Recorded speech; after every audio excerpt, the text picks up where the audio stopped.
Karin Bergstermann appears on Two and a Mic for the first time to talk about her book about parenting and then to provide some amazing insight into how, over the last 2 centuries in particular, our lives have changed fundamentally. I have long been critical of the spectre of capitalism as it dominates every aspect of our lives in ever-growing waves of temptation, yet what we don't notice is often even more sinister.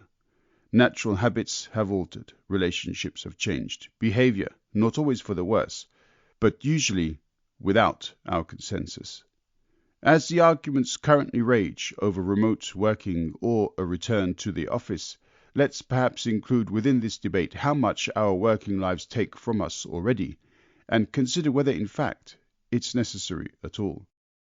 This is part 1 of a longer chat I had with Karin, and the second part will be released next week. One of the reasons I do these podcasts is to learn, and learn I did. Thank you, Karin, for your time. Enjoy.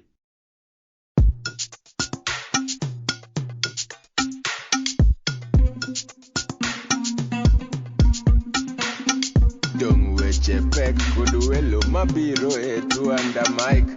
Dung parodit kod jok mawuoye Two and a Mic. Seche tin sud buta wawinji e Two and a Mic. Wala wachokre wabed piny bi wawinje ero chako momit ndi Two and a Mic podcast makende. I'm joined by Karin Bergstermann. Have I said that correctly, Karin? Yes, you have. Thank you. Yeah, good. It's great to have you with me because we've actually been trying to get an appointment for ages, haven't we? Yes, we have. And things kept happening, coming in the way. Yeah. And what's also quite interesting, there used to be a film, there is still this film called Trading Places back in the 80s. We've traded places somewhat because I'm born Brit in Germany. You are born German in Britain. How's that going? Good, yeah. Now that Brexit has settled down, it's not on my mind so much anymore. that will there never we are with the politics. Down. Hey, that took a long time. Yeah. Brexit's never going to settle down. No, it's not. But it's not on my forethought anymore. So, okay. Yeah. Fair enough. But yeah, so you left Germany, as you said, 13 years ago. That's right. You've known Lena all her life, and I presume all of yours as well, more or less. Basically all our lives, yes. No, okay. All right. So therein lies the details behind how we got into contact with one another. But yeah, so all right. So you're in the UK at the moment. You're preparing to start a new career in teaching, right? Yes. Yeah, cool. I'm training to be a teacher in computing. Fantastic. And what kind of age group would you be? Secondary school, so Okay. 11 to 16. Okay, the formative pubescent years when people start going crazy.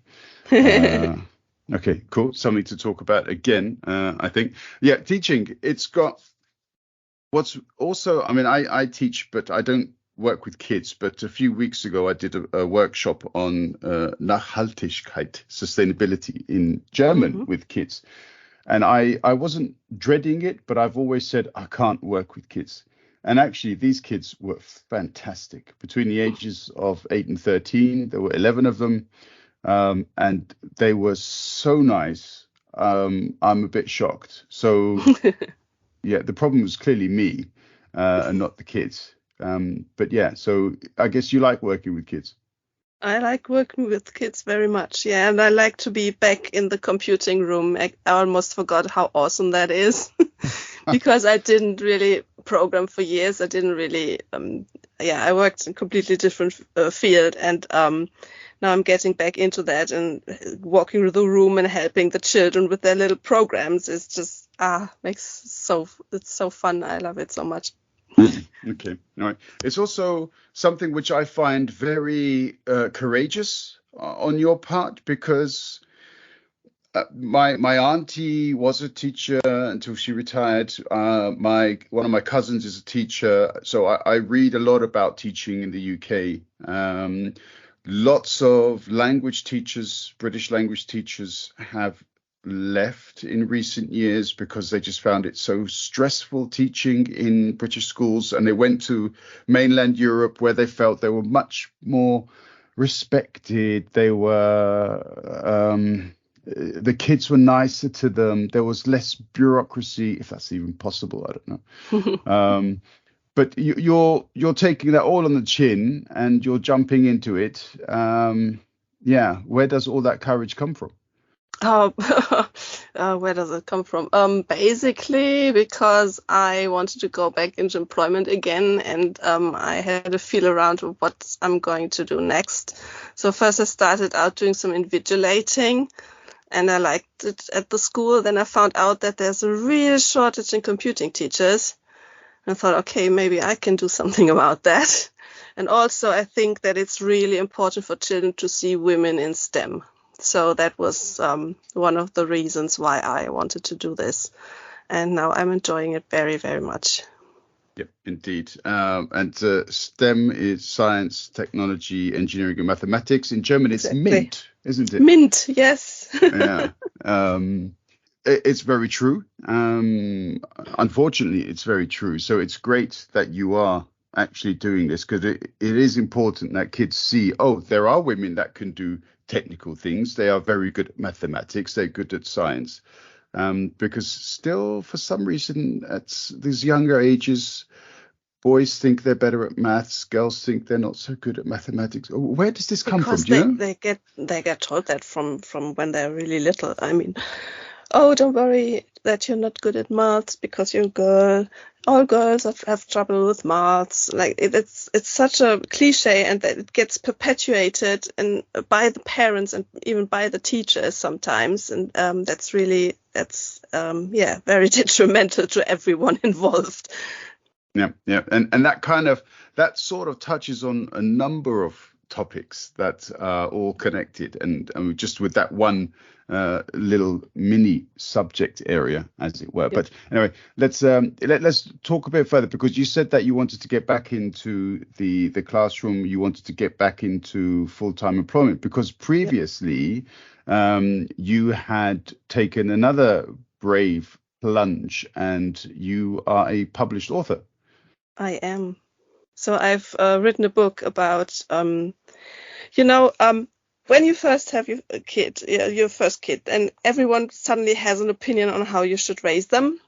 And and when that's your parents or parents-in-law, then it can get a bit tricky, and you get into arguments, and maybe we don't want to have a fallout with the family about that. And so that's where our book comes in. I wrote it with my friend Anna Hofer, and I did the first part, the history part of where this all come from, and the societal part of that book, and Anna has the psychological background to tell you how to deal with this when it gets to you too much. Yeah, very, very, very interesting topic. I've got 2 kids so my previous marriage in London when I lived there, and my ex-wife was from Armenia, so therefore another completely different culture and way of doing things. And then obviously with Lena, so German wife, different way of doing things to how I grew up. And my parents are from the Middle East.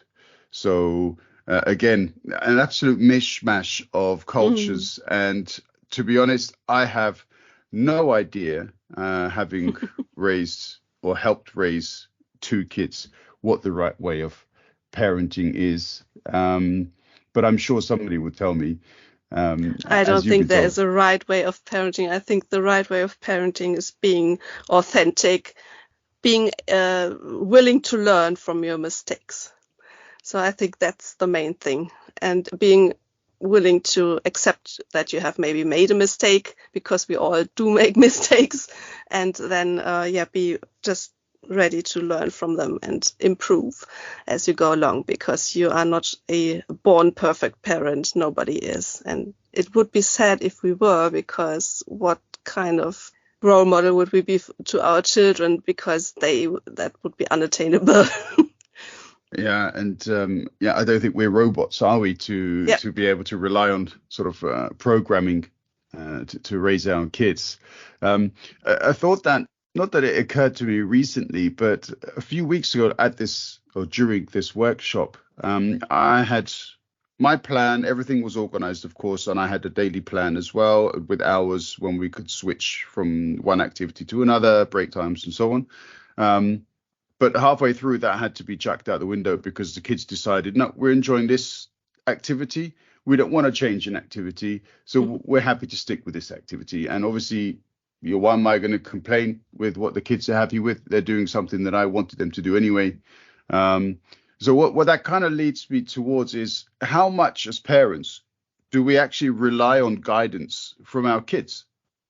Do we rely on guidance? Good question. I think many parents would be well advised to listen more to their children, because I think as a society we don't really do that. We impose very much onto our children, and we have expectations that aren't really realistic often enough. And like take sleeping through the night, for example. We're not really made to do that as a species. So well into the 1800s, people would actually sleep in 2 sleeps during the night. So they would be awake after like 4 or 5 hours of sleep. They would have an hour or 2 where they were awake and then go back to bed again. And industrialization ruined that for us. So there we are. Now we want our kids to sleep through the night for 8 hours from, I don't know, age 6 months or whatever. And it just doesn't work like that. Our kids are very much still Stone Age people. I didn't know that until the 1800s that was okay. That's really interesting. So, all right, obviously you didn't experience these times personally, but how would that have worked then? In that case, what kind of times would people go to sleep? When would they wake up? When would they have that 2-hour break in the night and then go back to? Very much dependent on the sun, really, on the available light, because obviously candles were expensive and they didn't have much else yet, especially not the lower classes, and they would basically go to bed when the sun goes down, like maybe 9 in the summer and earlier in the winter, and then after about I still sleep like that. I literally wake up after 4 or 5 hours every night, need the toilet, and then I go back to sleep my whole life. So good to know that that's normal. And most people learn just to turn around and sleep on, and that's why we think we have slept through the night. But actually, if you go into a sleep laboratory and have your brain scanned during the night, you will find out that you actually do wake up. You just don't remember it in the morning. Oh wow! So that would suggest that my phone or my watch is actually correct when it comes to sleep tracking, because I think I sleep at 11, I wake up at 7 o'clock or whatever, for example, and my watch says you've slept for 5 hours and 46 minutes. I went, no, I haven't. I slept for 8 hours. Okay, but according to you, then that's correct. It is probably. Wow. Okay. Very interesting. I read a book, and we did, if anyone listened, that we did have a kind of set agenda, more or less, to stick to. But as is always the case, that never gets followed. So we'll throw it out the window. We're just having a chat. That's fine. Yeah, exactly. I read a book last year written by Miriam Lanswood, and it's called Woman in the Wilderness. So she basically gets married with a gentleman that she met in Goa. And then after they're married, she's a teacher in New Zealand, even though she was born in Holland, I believe. But then she decides to quit, and they sell everything, and they move into the mountains and basically live the natural way. So no electricity, no nothing. She becomes a hunter, and he prepares the food and tends to the garden and so on. And after their first winter, they enter spring. But in the winter, they went to sleep when the sun went down, and they became active when the sun rose again, obviously. And she said that spring, she had never felt as energetic as then. Yeah, I can imagine. I mean, there's so much imposed on us through the society, through our, life, the daily life, our workplaces. They want us to be there at a certain time. And I don't know. It doesn't really fit our circadian cycles. So, I mean, what do? We can't really change that. We can't, overhaul society in that way. But maybe think about having a job that allows you to be more flexible with your hours, if that's what you need, because everyone's different. Some people are fine with getting up at 5 a.m. every day, But yes, I mean, in an ideal world, we could all choose, but we can't. I think it's good enough most of the time, but we should just basically look out for ourselves and for each other. Yeah. And also, I suppose, get more rest, Yes. even if that means going to sleep a bit earlier and feeling a bit boring in the process. Yeah, and not feeling bad about doing that, because if you need it, you need it, and it's okay. You don't have to be productive 24/7. No, absolutely. Which, unfortunately, this is, as you kind of suggested earlier on, you talked about industrialization really changing everything. Yep. Lots of these kind of subliminal messages that come through. We have to be productive. We've got to, earn a certain amount. We've got these social norms, as you said, imposed upon us. And in many ways, they kind of lead us away from a state of nature in which we would perhaps thrive given a chance. Yeah, maybe. I mean, it's difficult to say, because we will always have some kind of society, because even great apes have a society, so we can't go back to even below that. No. So there will always be some sort of culture and some influence that we have to live with each other, and there have to be rules. Nature isn't the lifesaver. It's sometimes supposed to be. I have a problem when people start idealizing nature, because nature is also dying from horrible illnesses. Yeah. I guess you say it's correct to say then that the marriage between modern medicine and the natural lifestyle, as much as is possible, in a sense of our own individual natures. Perhaps there's something there. Okay, so looking at, all right, I'm going to try to pronounce this properly in German, and then you're going to tell me the English translation. So, bei meinem Kind mache ich das anders. Yeah. And I would translate it with I'm raising my child differently from how I was raised. Basically, that's in there, yeah. Or maybe even differently from what mainstream parenting is. But I think it's becoming more and more common to raise your child with the relationship at the forefront that you have with your child, instead of just, forming the child into something that you think it should be, or they should be. Mm-hmm. Okay. And so as you said, you kind of wrote about the more historical side, and Anna Hofer wrote about the psychology of parenthood.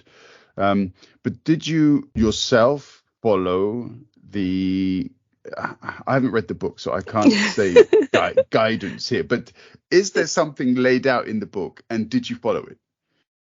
Is there something laid out? Well, you can only give in a book like this. You can only give like general advice. You cannot. It's not a counseling session. You have to talk to real people for that. But we're planning out the general ideas, and we're trying to create more understanding between the generations, because in the end we all want the best for our children. We just have different ideas on what that should look like, and it's really about communicating those ideas, and then as parents we get to say, okay, but this is my child and I decide. But generally, we want families on the whole to get along, and this is why we wrote this book. Okay, all right. I mean, generational or transgenerational issues are something which have perhaps come to the fore in recent times. A couple of podcasts recently actually have touched upon these topics. So in one case, transgenerational trauma, and in another case, which still hasn't yet been published, but my guest Olmish and Josh, he referred to whether or not Generation Z and Generation Alpha would repeat the mistakes of the previous generations. Now, obviously, those points were made in a more political context. When you talk about how the next generation does something differently from the previous generation, do you feel, and of course it's impossible to generalize like this, so therefore it's fun for me to ask the question and not so fun for you necessarily to answer it, but do you feel, generally speaking, that as each generation sort of passes on to the next, we are becoming better parents or worse? Is there any way to have a general sense of this development? I think it's getting better. Yeah, I think we're heading in the right direction, because we're more focused on what children actually need and less on what we want from them. And I mean, historically, there always has been a correlation between, dictatorship and really strict parenting. So if we were to get back to some political nightmare, we might see a backlash in parenting as well. But on the whole, I think we're on a good way, and also parenting our children in a way that they value other people is the best prevention of, horrible politics that we can have. Yeah, okay. I understand that. I think in some cases, though, the unfortunate reality is that some of these horrible political episodes occurred such a long time ago that it seems some people have forgotten about it, and so therefore they're quite happy to vote in some right-wing people without really recognizing the potential dangers of that. Yeah, I think a lot of the time, actually, I would be interested in learning how all this topic of how do you recognize fascism are taught in schools today, because I very much remember that we were taught about how did this all start back in the Third Reich, and how did this come along, and what were the signs, and how can we see if something like that's coming up again and prevent it, nip it in the bud. But I think a lot of people don't have that knowledge, maybe. And I don't really know how to get that across to them. I think it really has to start early. It has to start in schools, and we have to make sure that children learn about that and learn about the science. And today's Nazis, they will not come along marching down the street. They have different means of doing their propaganda and stuff like that. It's actually, we have to be very careful, especially in today's parenting cycles, with anyone who does attachment parenting and things like that, or runs breastfeeding support groups, because nowadays this is where they come in. They say basically it fits very well with the view that mom belongs to their child, and this is how they get into. They basically undermine those circles, those parenting circles. They infiltrate them literally. And we have to be careful. Like when we organize conferences around breastfeeding or parenting, we always have to be very, very careful who we invite as a speaker, because sometimes there are really shady characters in there. We had a case like, I don't know, I think it was shortly before the pandemic, where one of the conferences really had to pull the plug on one of the speakers because they didn't really background check him. So that's a real problem actually. There's an account on Instagram who really follows that through and picks that apart, where the problem is with this sort of undermining and where it comes from and how we can spot it. The name eludes me at the moment, but I would gladly give that to you later, and you could put it in the show notes or something. Absolutely. So I think that's really important that people are aware of that. Two and a mic.